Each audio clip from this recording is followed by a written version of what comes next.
नमस्कार दोस्तों। आज वर्ल्ड मेंटल हेल्थ डे है और अगर मन ठीक नहीं होगा तो हम कुछ भी काम अच्छे से नहीं कर सकते हैं।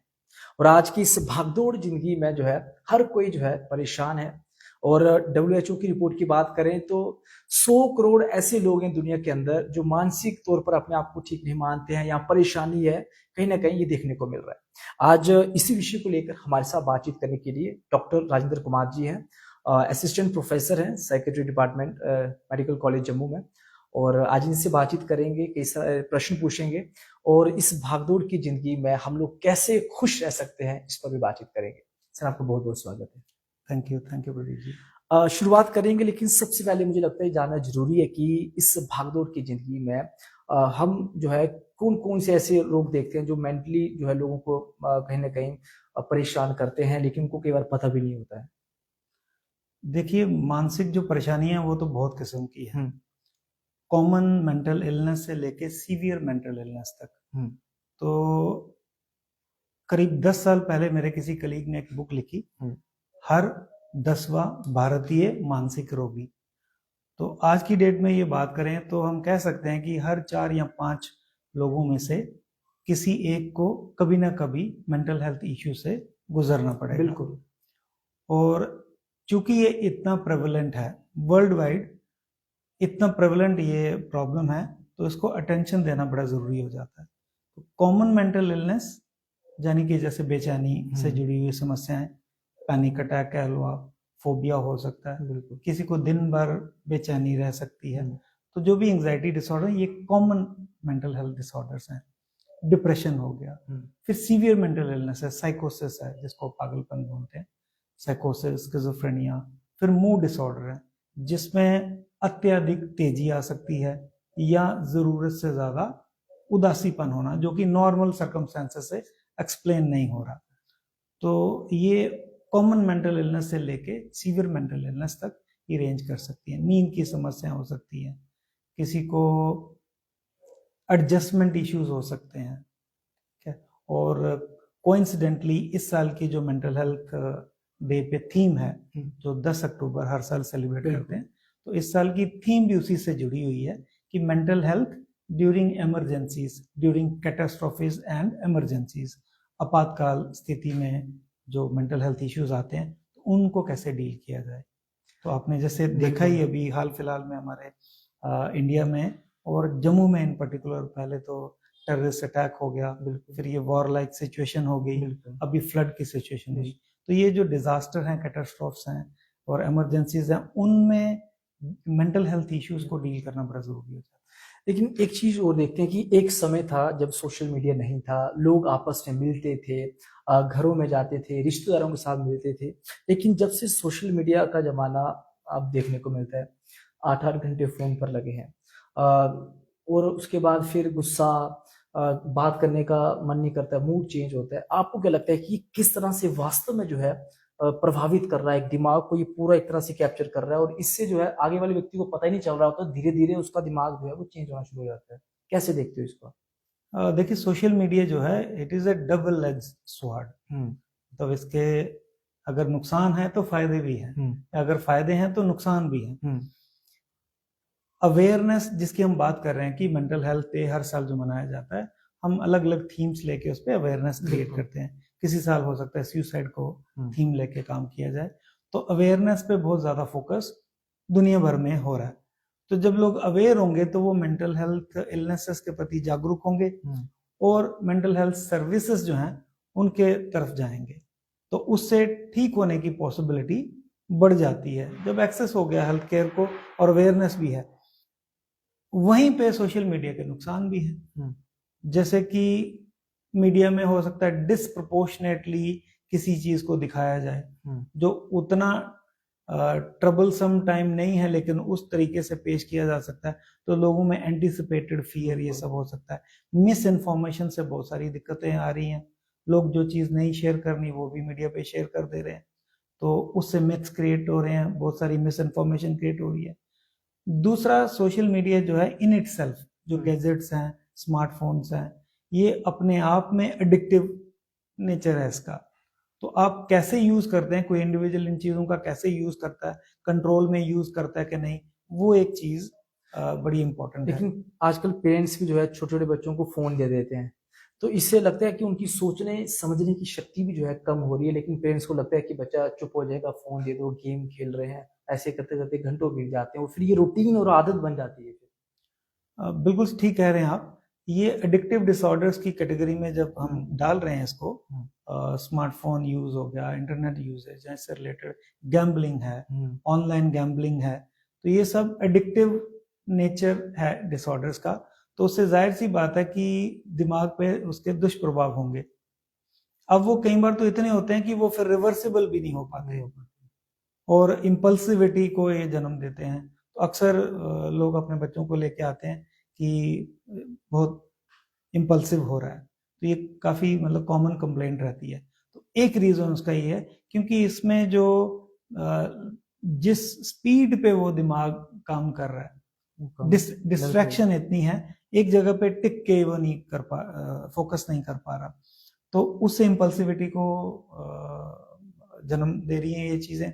बाकी तो नुकसान अदरवाइज हैं ही उसके, बट ये मेन एक देख रहे हैं कि इसकी एडिक्टिव जो नेचर ऑफ इसकी जो वो दुष्प्रभाव जो देखने को आ रहे हैं। एक चीज और देखने को मिल रही है कि आज के समय में डिप्रेशन हो गया, एंजाइटी हो गई, खासकर युवाओं में मतलब ऐसे केसेस बढ़ रहे हैं। क्या लगता है कि क्या कारण होगा? Over a period of time in चीज़ों का प्रेवलेंस भी बढ़ा ही है, और फिर इनके बारे में जब जानकारी हमें मिलती है, अवेयरनेस बढ़ती है, तो हम खुद से भी निकल के आते हैं कि हेल्प लें। काफ़ी सारे बच्चे जो हैं, टीनेजर हैं, अर्ली 20s में हैं, वो कई बार पेरेंट के साथ आते हैं, तो पेरेंट बोलते हैं डॉक्टर यही हमें बोल रहा था या बोल रही थी कि मेरे को साइकेट्रिस्ट के पास ले चलो।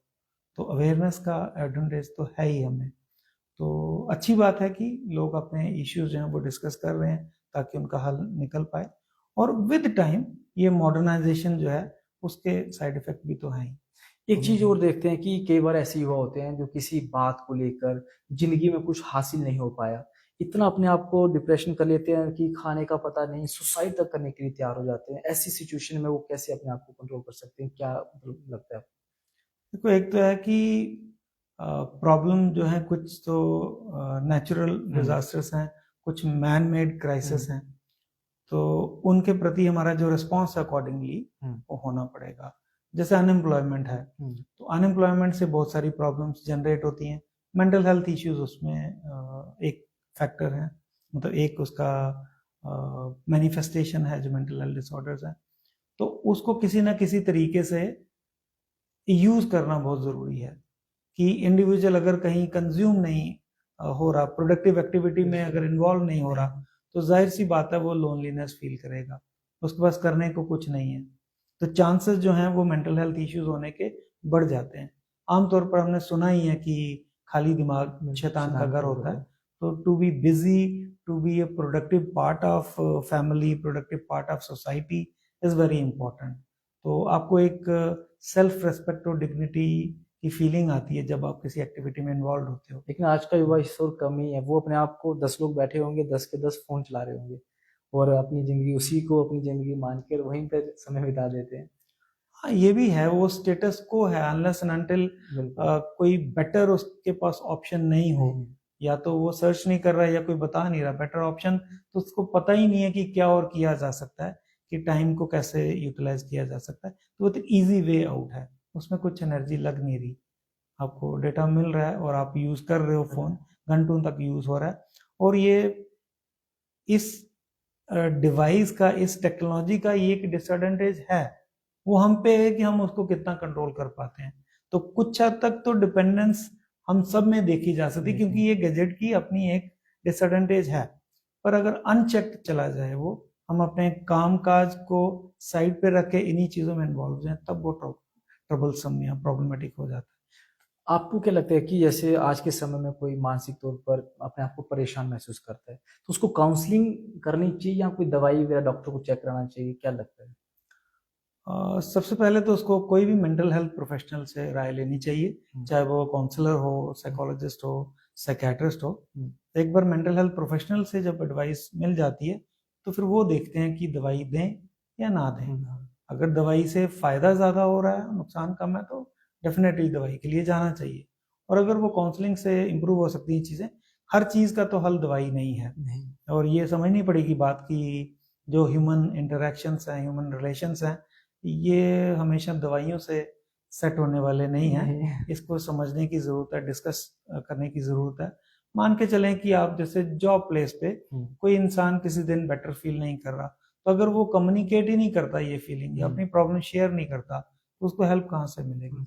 तो ये भी शेयर झिझकते हैं कई बार कि बताते ही नहीं है किसी को। हाँ, तो हेल्प लेना बहुत ज़रूरी है।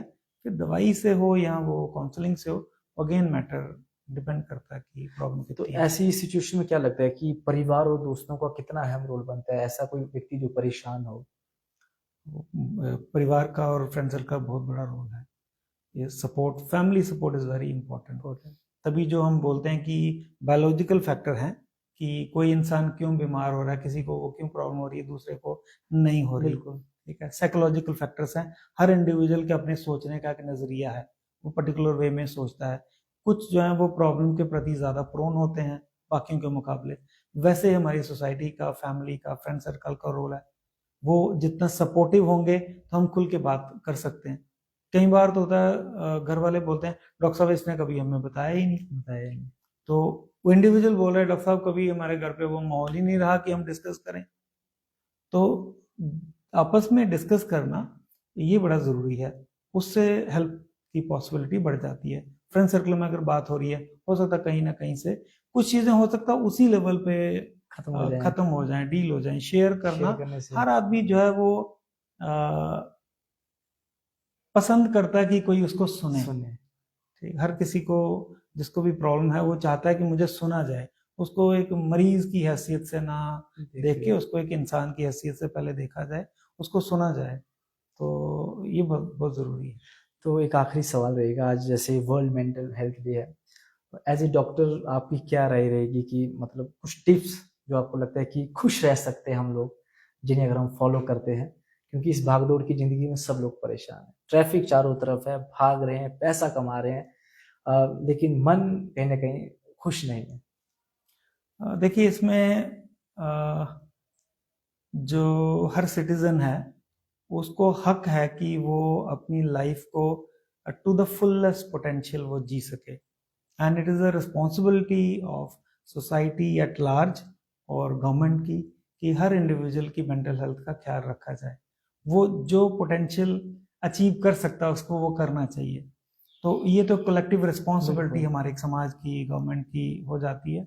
दूसरा फिर डिजास्टर्स के समय या इमरजेंसीज के समय वो केयर प्रोवाइडेड हो, हमने पहले से कुछ प्रिपरेशन कर रखी हो। जैसे हमने देखा 2020-21 में कोविड के समय भी बहुत सारी चैलेंजेस आए क्योंकि प्रिपरेशन में कहीं कमी थी, या तो उस पे काम किया जा सकता है। इंडिविजुअली जो हम लोग अपनी तरफ से कर सकते हैं कि परेशानियों से कैसे डील करें, कि अननेसेसरली अपने पे बर्डन ना लें, हर चीज़ की रिस्पॉन्सिबिलिटी हम ना लें। हम सबकी एक लिमिट है, हम उस लिमिट में ही काम कर सकते हैं। तो रिस्पॉन्सिबिलिटी से अपना काम करें। जहाँ पे लग रहा है कि काम मेरे लिमिट से ज़्यादा हो रहा है, we can discuss with the family, with the colleagues, और उसके तरीके या हल उसके निकाले जा सकते हैं कि कैसे इस पे काम कर सकते हैं। और फिर अगर कोई इशू आ रहा है कि जिसको आप काफ़ी समय से डील कर रहे हैं और नहीं निकल पा रहे उससे, फिर मेंटल हेल्थ प्रोफेशनल की हेल्प लेना बहुत ज़रूरी है। क्योंकि हम सब एक ही तरीके से सोचते हैं, जैसा हम सोचते हैं हमारे लिए वो कंफर्टेबल है, लेकिन कई बार हल जो है वो उसी तरीके से नहीं निकलता। बिल्कुल, तो हमें फिर कोई ना कोई उसका जानकार, आप छोटी से छोटी चीज़ को अगर समझें तो उसके लिए भी अगर आपको नट ही खोलना है कोई, तो उसके लिए उसकी चाबी चाहिए। नई चाबी लगेगी वो नहीं खुलेगा और गड़बड़ हो जाएगी।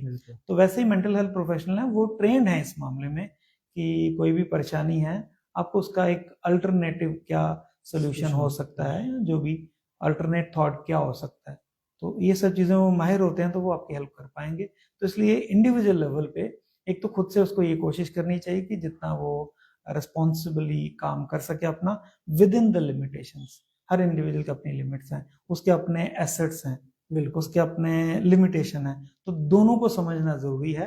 हो सकता है एक इंडिविजुअल किसी एक चीज में बड़ा अच्छा हो, दूसरी में वो तो वैसे ही हम समाज में, फैमिली में ऐसे ही काम करते हैं। एक फैमिली में जरूरी नहीं है कि सब लोग एक जैसी मानसिकता के हों। जैसे हमारा हाथ है, सब बोलते हैं सब उंगलियां एक जैसी नहीं होती। तो हमें as a family, as a team, as a मतलब कलेक्टिवली काम करना होता है। तो उसमें हम अपनी लिमिटेशन को समझते हुए अपने स्किल को निखारें, और जहाँ पे हमें मुश्किल आ रही है मेंटल हेल्थ प्रोफेशनल की हेल्प जरूर लें। चलिए, बहुत बहुत शुक्रिया बातचीत करने के लिए, आपने समय दिया। जितने भी दर्शक लाइव जुड़े हैं, मैं आशा करता हूँ कि आपने भी कुछ ना कुछ अनुभव इस वीडियो के माध्यम से किया होगा कि आखिर कैसे हम अपनी मेंटल हेल्थ को ठीक रख सकते हैं, और इस भागदौड़ की जिंदगी में हम छोटी छोटी चीजों को जो है ठीक करके अपने मन को ठीक रख सकते हैं। हम स्वास्थ्य तो ठीक रखते हैं, कोशिश करते हैं, जिम जाते हैं, व्यायाम योग सब करते हैं, लेकिन मन की शांति के लिए सब कुछ होने के बावजूद भी हम महसूस करते हैं कि हम खुश नहीं है। और आज काफी अच्छे से इन्होंने जो है बातें शेयर की है। मैं आशा करता हूँ कि जरूर आपने कुछ ना कुछ सीखा होगा।